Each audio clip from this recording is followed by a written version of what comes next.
Doña Marisol Collado Mirabal es la autora. Agradecerle su disposición para presentar en nuestro municipio su primera novela, que ella misma define como un proyecto personal de homenaje a personas y vivencias. Natural de Las Palmas de Gran Canaria, Marisol Collado es licenciada en Filosofía por la Universidad de Salamanca, posgraduada en Dirección y Organización de Centros Educativos por las Universidades Autónoma y Central de Barcelona. Profesora de Filosofía desde 1987, tras su paso por varios centros educativos, actualmente imparte su labor docente en el IES Cabrera Pinto en San Cristóbal de la Laguna, en Tenerife. Conozco personalmente a nuestra invitada, además por el ejercicio de su actividad política. Hemos sido compañeros de muchas batallas. Ha sido concejala del vecino municipio, del municipio de nuestra mancomunidad del norte, de Arucas, así como ha asumido diferentes puestos de responsabilidad, directora general, concretamente, en el Gobierno de Canarias. Siempre he encontrado en ella una mujer comprometida, cercana a la realidad educativa y social de nuestras islas, a la acción social, al feminismo, luchadora, defensora del papel de la mujer en todos los aspectos. Hoy nos acompaña en esta nueva faceta, en este proyecto en el que se ha sumergido como autora de un libro que nos habla de una época de nuestra historia que no debemos olvidar, de la vida de esas mujeres represaliadas en el magisterio por el franquismo, haciendo transcurrir su historia y el hilo central de una parte de esta novela en un paraje que además es conocido y querido en nuestra ciudad, en las medianías del noroeste de Gran Canaria, particularmente ese pago de nuestros altos que también aparece en el título y en la historia de esta obra, como es Fagagesto, la vida de una maestra en su escuela rural. Por ello, cuando me propuso colaborar con la edición de esta obra, en mi calidad de consejero del área de presidencia del Cabildo de Gran Canaria, vi la oportunidad de divulgar a través de él no solo los valores etnográficos de nuestras medianías, que destaca en esta obra, sino también el papel de las mujeres en general y de las maestras en la escuela rural, más aún las limitaciones que han sufrido en su desarrollo personal y profesional. Solo conociéndolo y siendo conscientes de esa cultura patriarcal que hemos heredado, podemos hacerle frente, no cometer los mismos errores del pasado, frenar las injusticias y desigualdades que muchas mujeres siguen padeciendo.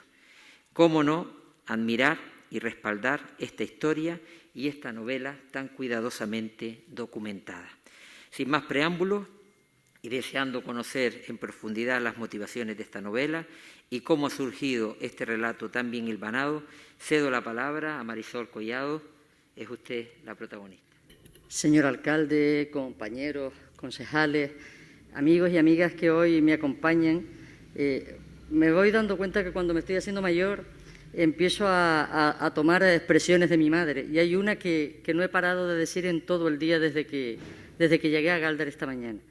No tengo boca con qué alabar a Dios de lo agradecida que estoy por el apoyo que he recibido a este proyecto que, como me gusta decir, efectivamente es un proyecto personal de vivencias.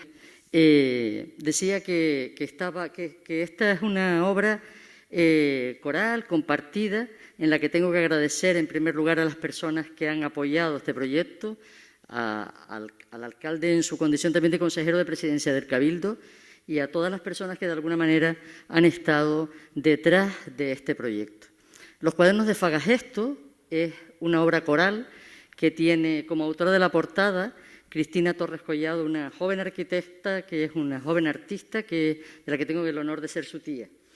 También la autora del prólogo, Teresa Sacruz, que está aquí entre el público, es una maestra comprometida y así luchadora en la escuela unitaria, en la escuela rural, en los centros incompletos. Ella es de Agaete y está destinada ahora mismo en el Pagador. Galdar le queda de transición entre Agaete y Moya. El autor de las fotos, Antonio Melián Vega, es un geógrafo de Arucas que es un amateur, pero ha considerado poner su talento al servicio de esta obra, como digo, una obra coral. Es un proyecto, como digo, compartido, es un proyecto que de alguna manera recoge muchas sensibilidades, muchas vivencias. Es, en primer lugar, una obra de mujeres, mujeres de otra historia. Estas son dos de las tres claves que tiene esta novela. En primer lugar, la mirada de las mujeres que atraviesa toda la historia, de tal manera que sus deseos, sus frustraciones, sus temores, sus ambiciones, sus decisiones son las que van hilando, hilvanando la trama de esta novela. Y por otro lado, otra historia. Estamos acostumbrados a una historia oficial, estamos acostumbrados a la historia patriarcal o la historia de los vencedores. Tenemos que hablar también de aquellas narraciones, de aquellas sensaciones que tenemos los que no hemos vencido en alguna de las batallas. Empezamos con una historia de una mujer, de una chica de La Laguna, de una chica del instituto, en aquel momento, el Instituto de Canarias, era el único instituto que había en toda Canarias. Es Julia Lagunera. Esta chica que tiene vocación científica sin saberlo, esta chica discreta que le encanta, es una apasionada de la botánica, una alumna de alguna manera escondida en el grupo de los grandes alumnos y de los muchos alumnos que tendría el Instituto de Canarias en aquel momento. Es una niña que un trabajo le hace al catedrático de turno hacerse fijar en ella.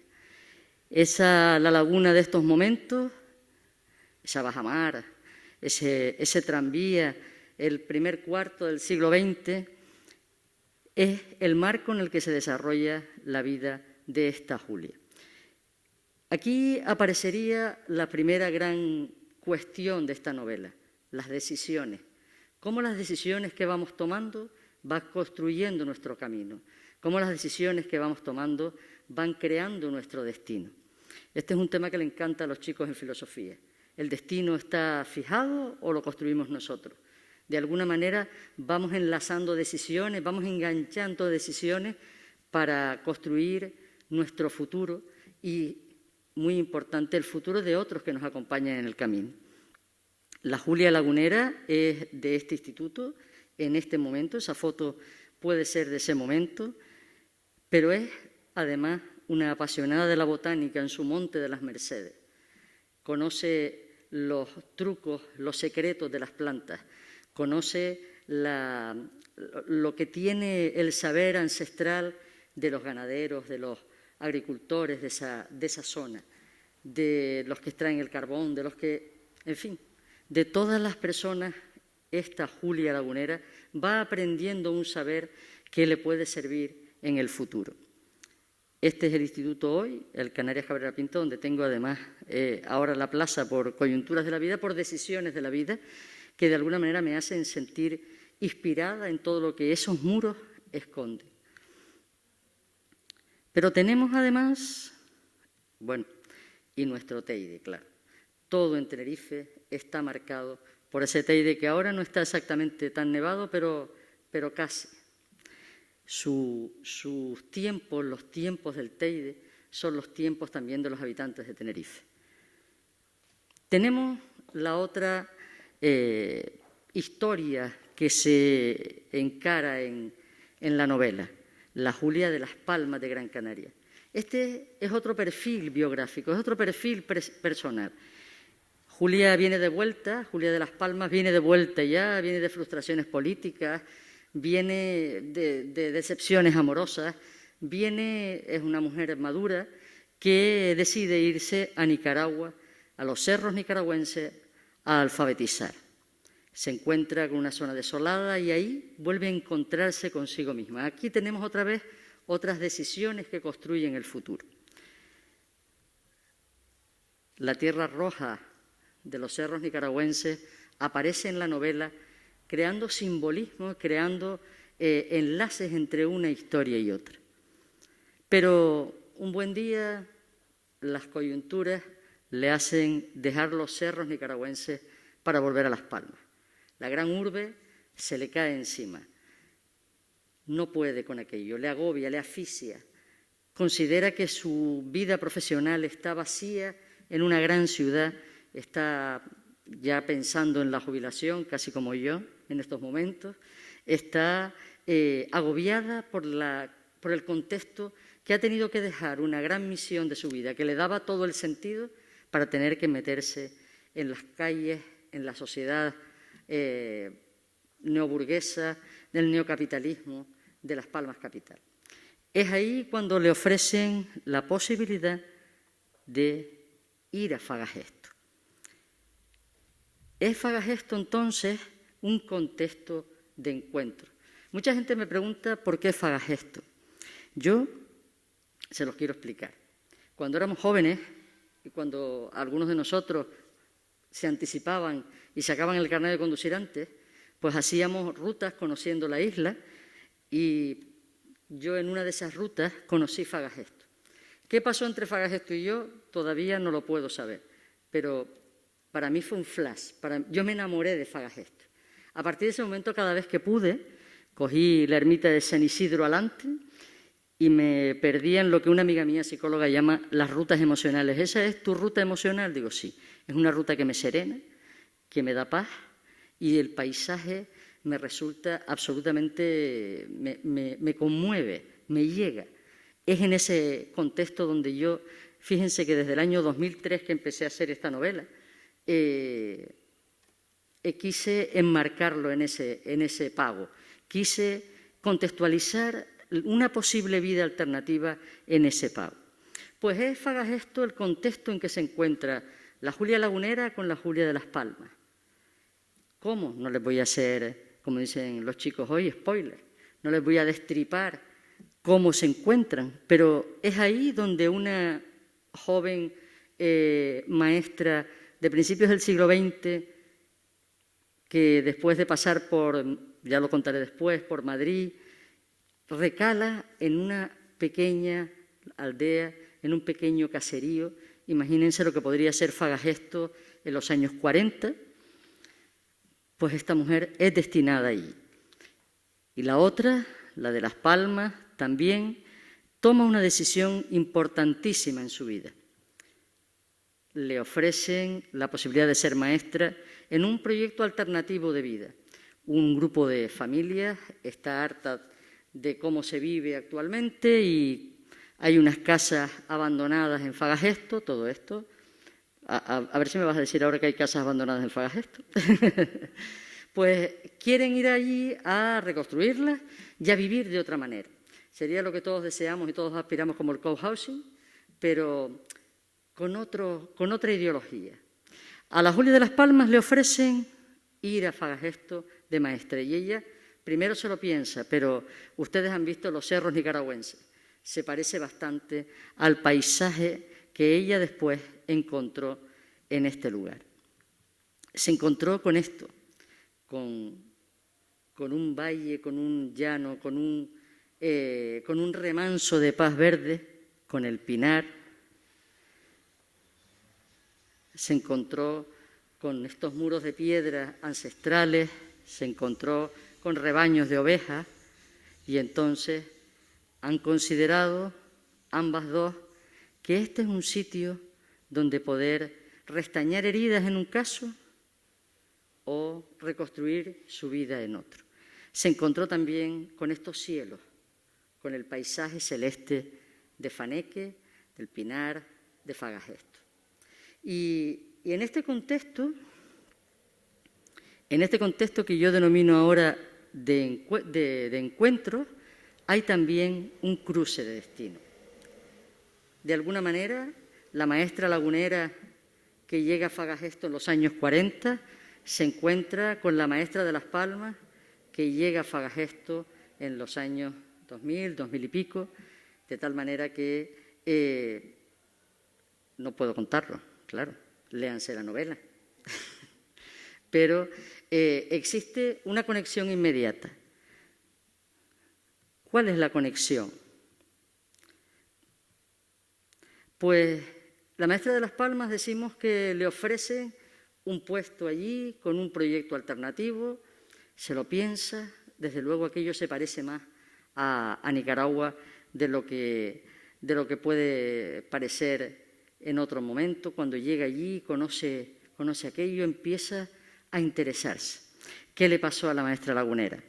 Pues después de pasar por Madrid, después de pasar por la guerra civil, de conocer mundos que ella desde su forma de vida en La Laguna no hubiese conocido, los movimientos antifascistas, los feministas, la guerra civil, la lucha armada y el exilio. Las 13 rosas. ¿Cuál es el nexo común? La educación. La educación y el compromiso. Es la tercera pata que me quedaba por comentar de nuestra novela. Y digo nuestra porque, como decía al principio, es coral en su factura y es coral en su contenido. Es la educación, desde el punto de vista, tal como lo entendía la República, lo que les une de alguna manera a las dos trayectorias vitales. Una educación como ascensor social, una educación igualitaria, una educación que supere las desigualdades, una educación que sirva para construir un futuro mejor. Ese, digamos, que es el nexo. ¿Y cuál sería el contexto del encuentro fundamental? Los cuadernos. Tampoco voy a explicarles nada más. Hasta aquí puedo leer.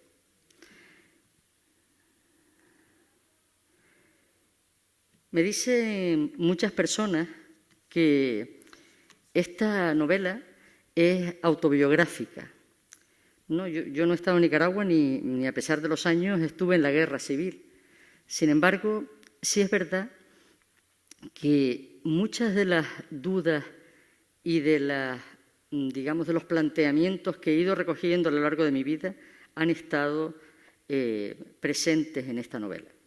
De alguna manera, los duelos, las pérdidas, las decisiones, todo está contenido aquí. Me preguntan las personas cómo se me ocurrieron algunas cosas. Y yo lo que les digo es que lo que he hecho es novelar historias reales. Esta no es una novela histórica, es una novela documentada que he intentado, de alguna manera, hacer literatura de aquellas historias que conocí y que me impactaron. Aquí tienen una esquela de doña Rita Mirabal Pérez. Estaba mi madre muy malita y yo leía un libro de maestras represaliadas y aparecía este nombre que yo no había oído con 50 y tantos años en mi vida. Y le pregunté a mi madre: mamá, ¿tú conoces a Rita Mirabal? Dice: sí, mi tía Rita. Digo: y nunca nos hemos hablado. Dice: en mi casa no se hablaba de esta mujer. Esta mujer era una maestra que tenía un sobrino. Ahí pueden ver también una lápida de recuerdo. Esta lápida está en Talavera de la Reina. Tenía un sobrino político. La historia de estas dos personas es una historia dramática. Este chico era médico y era un médico de los pobres, era un médico que atendía, estaba cerca de los movimientos republicanos, que atendía a los más desfavorecidos, y un buen día lo fueron cuando se produce el alzamiento nacional, lo van a detener, él se esconde, no lo cogen, pero su padre, entendiendo que aquello no podía llegar a nada, le dice: Jesús, hombre, entrégate, que no te va a pasar nada. Pues entrégate, que no te va a pasar nada. Los tuvieron primero detenidos en la isleta y después los llevaron a Talavera de la Reina, donde fueron fusilados junto con otros compañeros obreros, líderes políticos.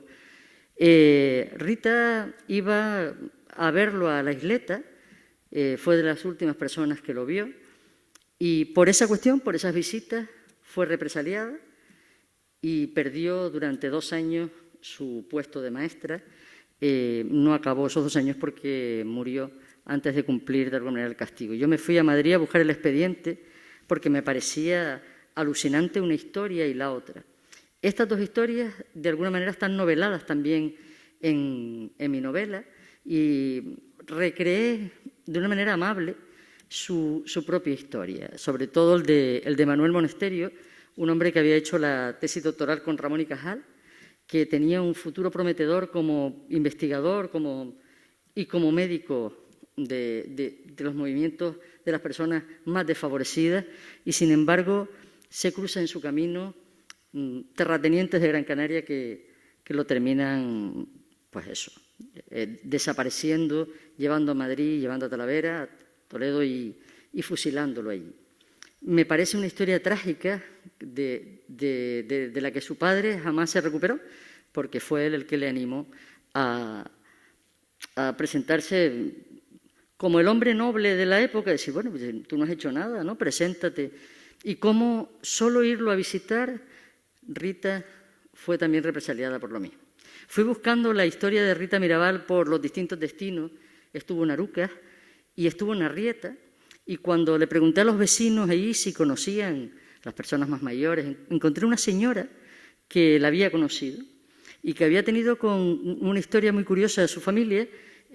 Cuando Rita Mirabal estuvo de maestra, habló con su madre, con la madre de esta señora, y le dijo: su hijo, fulanito, un hermano mayor que tenía, es un chico brillante, déjeme llevarlo a Las Palmas, déjeme que yo le apoye en los estudios porque este chico es excelente. Y entonces dice que su madre no lo dejó, y el chico, que ahora podría tener pues 90 y tantos años, ¿no?, se quedó con esa pena de que la maestra lo reconocía como una gran mente, y sin embargo su madre no tuvo el valor de dejarlo, desconfió de la maestra de qué podía ser. Esta historia también aparece en la novela, también con otra mirada, también con una especie de final feliz. Son historias reales que he querido, de alguna manera, interpretar desde otros puntos de vista. Y por último, una historia también muy curiosa, por llamarlo así, que conocí en La Laguna, Los 11 Rebeldías, es la historia de 11 chicos de La Laguna, todos miembros destacados de la sociedad, pues lo que sería en aquel momento el Orfeón La Paz, tal, que los hicieron desaparecer. Esta historia aparece muy clara en la novela, también interpretada de lo que pudo haber pasado. Lo triste de esta historia es que los desaparecieron y, sin embargo, después los llamaron, la justicia los llama para, de alguna manera, que se defendieran, ¿no?, para dar testimonio de qué había pasado, y como no se presentaban, pues los declararon en rebeldía. Lo que nos manifiesta esta historia es que hubo una justicia oficial y una justicia oficiosa. La justicia oficiosa hizo de muchos casos una verdadera carnicería y una verdadera... yo ya no tengo palabras. Y después hubo una justicia oficial hipócrita que de alguna manera daba la espalda a lo que podían haber hecho, pues eso, grupos desarmados, grupos sin control, y tiene la hipocresía de declararlos en rebeldía cuando sabía positivamente que estaban desaparecidos.